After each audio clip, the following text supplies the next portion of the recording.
روزانہ افطار میں ضرور کر لینا۔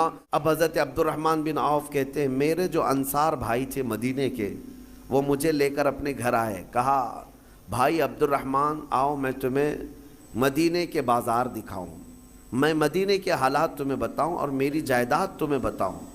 لے کر کے آئے، نبی پاک صلی اللہ علیہ وسلم نے صرف منہ بولا بھائی ہے نا، ماں کا بیٹا تو نہیں تھا، حضور نے فرمایا کہ آج سے تمہارا بھائی ہے۔ تو مدینے کے وہ انصار صحابی حضرت عبدالرحمن بن عوف سے کہتے ہیں دیکھو مدینے میں میرے اتنے باغیچے ہیں، ان میں سے آدھے تمہارے آدھے میرے، میری دکانیں ہیں، ان میں سے ایک دکان تمہاری ایک دکان میری، میرے گھر یہ ہیں، آدھا گھر کا حصہ میرا آدھا تمہارا، حتیٰ کہ وہ یہاں تک آدھا آدھا کرتے گئے۔ مدینے کے وہ صحابی کہتے ہیں کہ آپ اجنبی ہیں، نئے آئے ہیں مدینے میں، لہٰذا تمہیں سیٹل ہونے میں ٹائم لگے، میری 2 بیویاں ہیں، میں نے نکاح کیا ہے، ایک بیوی کو میں طلاق دے دوں گا، عدت کے بعد تم اس سے نکاح کر لو۔ یعنی ہر چیز میں انہوں نے تقسیم کر دیا۔ حضرت عبدالرحمن بن عوف کہتے ہیں آپ مجھے اتنا سب کچھ نہ دیں، مجھے ایک کام کریں، بازار لے چلے مدینے اور مجھے بازار کے معاملات دکھا دیں، اور اس کے بعد پھر تھوڑے سے مال کیپٹل کی ضرورت ہے، اس کے بعد پھر میں خود کھڑا ہو جاؤں گا۔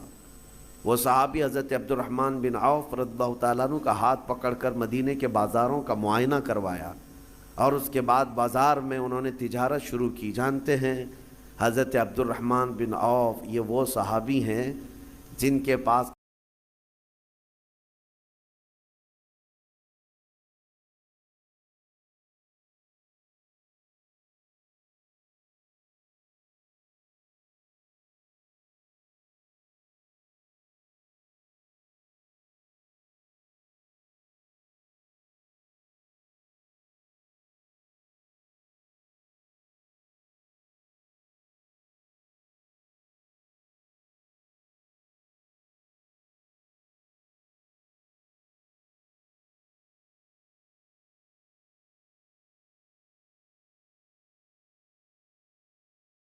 اللہ نے اتنی برکت دی کہ ان کے انتقال کے بعد ان کی بیویوں کو جو 8واں حصہ تقسیم کیا گیا تھا، 8واں حصہ، 4 بیویوں کے درمیان 8ویں حصے میں بھی ایک ایک حصہ جب بیوی کو دیا گیا تھا تو ایک ایک گھر بھر کر کے چاندی جمع کر دی گئی تھی وراثت میں۔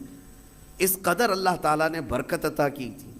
لیکن یہ کیسے ممکن ہوا کہ ایک مالدار صحابی نے ان کا ہاتھ پکڑ کر بازار میں کھڑا کیا اور انہیں کام پر لگایا اور تجارت سکھائی؟ یہ طریقہ کار تھا۔ آج جو سرمایہ دار لوگ ہیں ان کی خواہش صرف یہ ہوتی ہے کہ کتنا کمائیں ہم غریبوں سے، لوگوں سے کتنا مال ہمارے پاس آئے، پروفٹ چاہیے، جہاں سے آئے جمع کرتے جاؤ۔ کبھی یہ کیوں نہیں سوچتا کوئی کہ جن سے ہم نے خوب کمایا ہے ان پر ہم تھوڑا خرچ بھی کریں، ان کے مصالح کے لیے، ان کے کاموں کے لیے۔ ہم بڑے بڑے پونجی پتیاں جتنے ہیں ہمارے ملک میں، تو وہ بڑے لوگ ہیں جو دنیا کے ٹاپ لیول پر آتے ہیں، ورلڈ کے سب سے مالدار لوگوں میں آتے ہیں، لیکن ان کا غریبوں میں حصہ کیا ہے؟ جا کر کے دیکھ لو، کچھ بھی نہیں ہوگا، بلکہ لوٹ مار کے علاوہ کچھ نہیں ہے، لوٹ کھسوٹ کے علاوہ کچھ نہیں ہے۔ یہ تو ہمارے گھروں میں لگنے والی بجلیوں کا اتنا خون چوستے ہیں، ہر جگہ پر تو یعنی جتنے بھی لوگ ہیں ان سے یہ پونجی پتی لوگ صرف کمانا جانتے ہیں، ریٹرن نہیں دینا چاہتے۔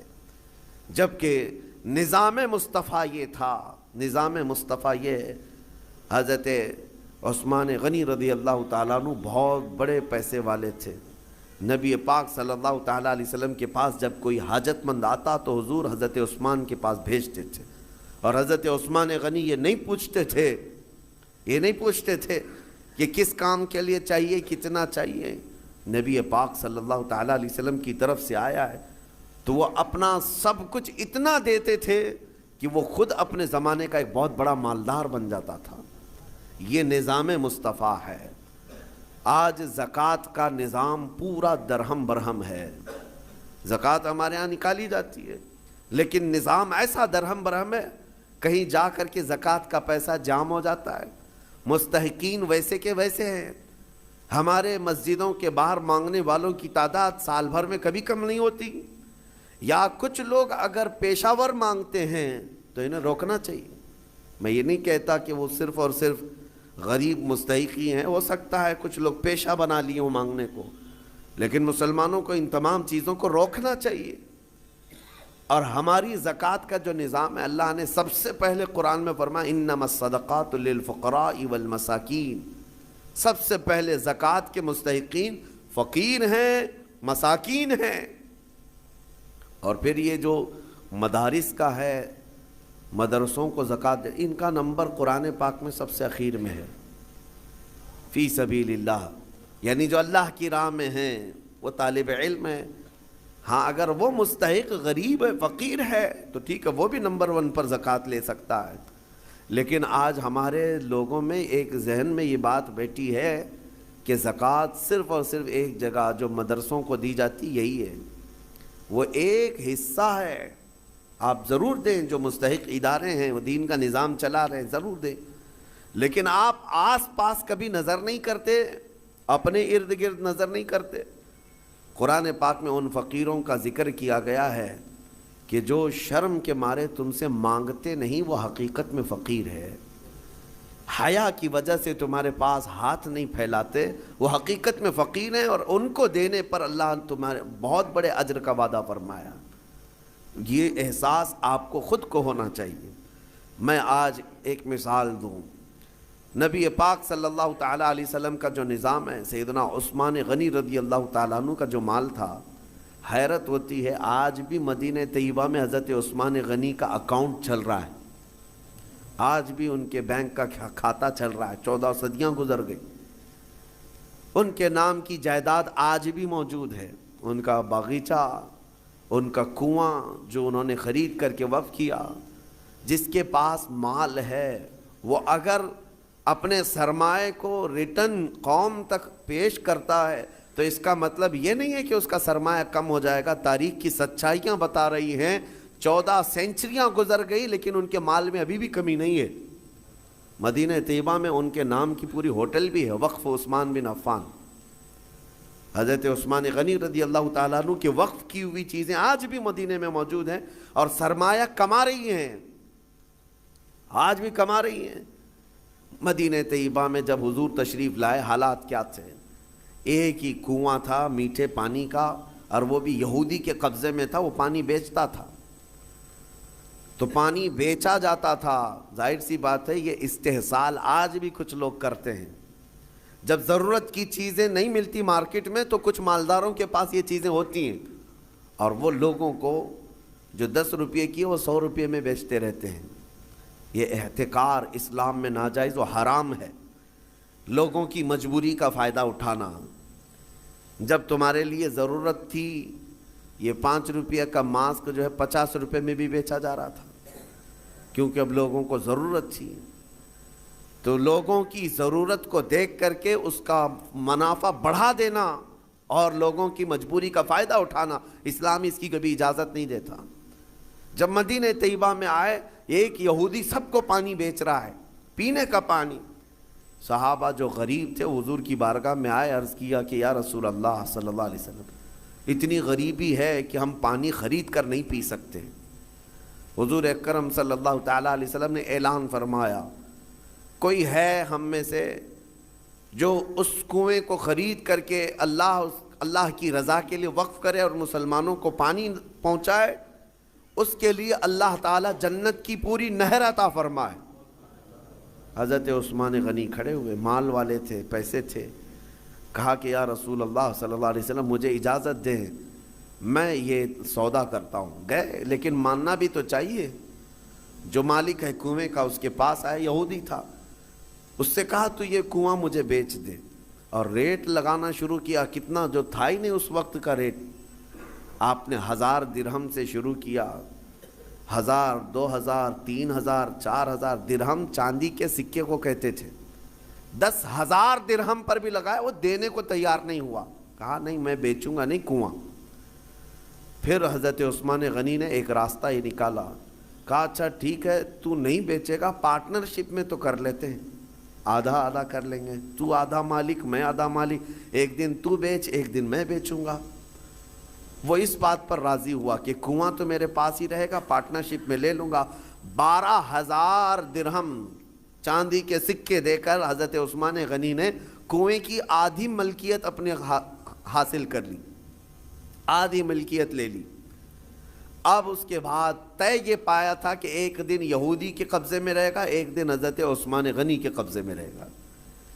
اس کے قبضے میں جب ہے وہ پانی بیچے، جب ان کے قبضے میں ہو تو یہ پانی بیچے۔ حضرت عثمان نے آدھا پارٹنرشپ میں لیا اور مدینے میں آ کر اعلان کر دیا جسے پانی چاہیے وہ میری باری کے دن مفت میں لے جائے، جس کو اپنے پانی کی ضرورت ہے۔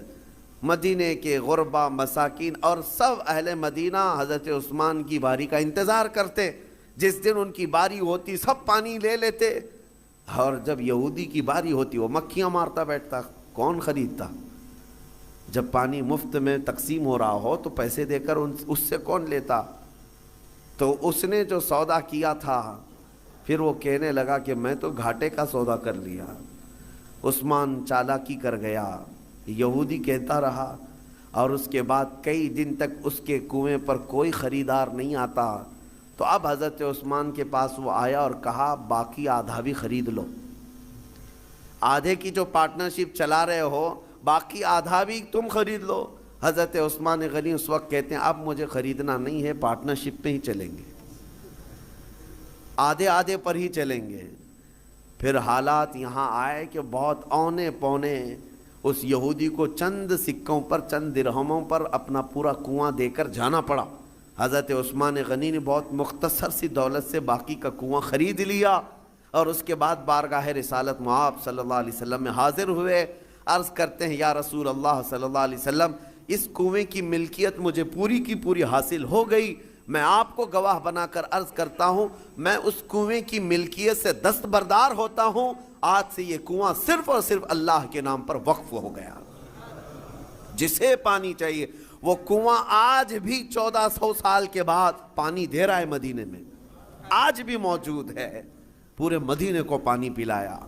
مدینے والے جب تک رہے پانی پیتے رہے، پورے خلفائے راشدین کا دور گزرا، صحابہ تابعین کا دور گزرا، نہ جانے کتنے بادشاہوں کا دور گزرا، وہ کنواں اسی طرح موجود ہے۔ آج کے دور میں بھی جا کر کے دیکھیں، پورا ایک محلہ ہے بیر عثمان نام سے مدینے میں۔ بیر عثمان کا مطلب ہوتا ہے عثمان کا کنواں، پورے محلے کا نام ہے۔ یہ میں آپ کو یہ کہنا چاہتا ہوں، اللہ نے اگر آپ کے پاس کوئی چیز دولت عطا کی، نعمت عطا کی، اس کو اگر مخلوق خدا پر ریٹرن کرتے ہو ختم نہیں ہوتا، مولا ہمیشہ کے لیے قائم فرما دیتا ہے۔ اور قرآن میں وَأَمَّا مَا يَنْفَعُ النَّاسَ فَيَمْكُثُ فِي الْأَرْضِ، جو لوگوں کو نفع دیتا ہے وہ زمین میں ہمیشہ برقرار رہتا ہے، لوگوں کو نفع دیتا ہے وہ زمین میں برقرار رہ جاتا ہے۔ آج کے اس ظالمانہ نظام کے خلاف میں بات کروں گا۔ اقوام متحدہ UN کی رپورٹ کے اعتبار سے، ابھی پچھلے سال کی بات کر رہا ہوں، 2022 میں تقریباً 53 کنٹریز ایسی ہیں جس میں 11.5 کروڑ لوگ صرف بھوک کی وجہ سے مرے ہیں۔ 11.5 کروڑ لوگ بھوک مری، یہ دنیا کا اتنا بڑا وہ ہے۔ میں پوچھنا چاہتا ہوں، یہ رپورٹ نکالنے والے وہ بڑا ادارہ ہے، اقوام متحدہ UN، جن کے پاس بڑے بڑے کنٹریوں کے بادشاہ آ کر بیٹھتے ہیں میٹنگوں کے لیے، تو رپورٹ نکالنے والوں کو کیا یہ شرم نہیں آتی کہ افریقہ کے غریب بچوں کی تصویریں چھاپ دیتے ہو؟ عربوں کی سونے کی کرسی کو کبھی کیوں نہیں لا کر کے پوچھتے کہ تمہارا ایک لقمہ ان کی زندگی بناتا ہے؟ کیوں نہیں پوچھا جاتا؟ دنیا میں یہ نظام نہیں ہے۔ دنیا آج مالداری کے حصول میں اور کمپٹیشن میں اتنی آگے بڑھ رہی ہے، ہر کوئی مال میں کمپٹیشن کرنا چاہ رہا ہے۔ آج عربوں کی حالت بھی دیکھیں آپ جا کر، وہ اونچی بلڈنگیں بنانے میں ایک دوسرے کی دوڑ میں لگے ہوئے ہیں، کسی کو 150 منزلے کی بنانی ہے، کسی کو 200 منزلے کی بنانی ہے، اور ایسے ایسے پروجیکٹ پلان لوگوں کے درمیان متعارف کرانا چاہتے ہیں۔ سعودی بھی دوڑنے لگ گیا، قطر بھی دوڑ رہا ہے، UAE بھی دوڑ رہا ہے، مال کی ریل پیل اتنی ہے، لیکن ان کے قریب میں یمن کے 50 لاکھ لوگ بے گھر ہیں، سیریا کے، شام کے، عراق کے، فلسطین کے بچے کھانا تو دور، بیماری میں دوا کی ایک گولی انہیں میسر نہیں ہے، وہ چھوٹی چھوٹی بیماریوں میں دم توڑ جاتے ہیں، مر جاتے ہیں۔ ہے تو امت مصطفیٰ، ان مالداروں سے سوال ضرور ہوگا، ضرور ہوگا۔ ان کے بغل میں بلکہ ان کے سائے میں وہ تمام قومیں ہیں جو چیخ رہی ہیں، لیکن کسی کی چیخ ان کے کانوں تک نہیں آتی۔ آپ جا کر کے دیکھیں، کھانا ان کے کھانے کا طریقہ یہ ہے کہ 2-4 ہاتھ بڑے برتن پر رکھ کر کے عرب اس کو فیشن سمجھتے ہیں، باقی پورا کھانا گٹر میں پھینک دیا جائے، پورا کا پورا بکرا بنایا جائے، 2-3 چمچ اس میں سے گوشت نکال کر کے باقی پھینک دیا جائے۔ یہ ہم نے اپنی آنکھوں سے دیکھا ہے، 1-2 نہیں، کئی کنٹل کی تعداد میں کھانا اس طرح پھینک کر کے بہا دیا جاتا ہے، اور ایک طرف ایک بریڈ کے لیے، ایک روٹی کے لیے سیریا میں بچے دھوپ میں دن بھر قطار لگا کر کھڑے ہوتے ہیں۔ کوئی ریلیف بانٹنے والی تنظیم آتی ہے، اور جو لوگوں سے چندہ کر کے وہاں جا کر کے لوگوں کو خیرات کرنے والی کوئی تنظیم آتی ہے، ایک گاڑی آتی ہے تو بچے ایسے جھپٹ پڑتے ہیں جیسے چیل جھپٹتی۔ ہمارے ساتھ ہوا ہے،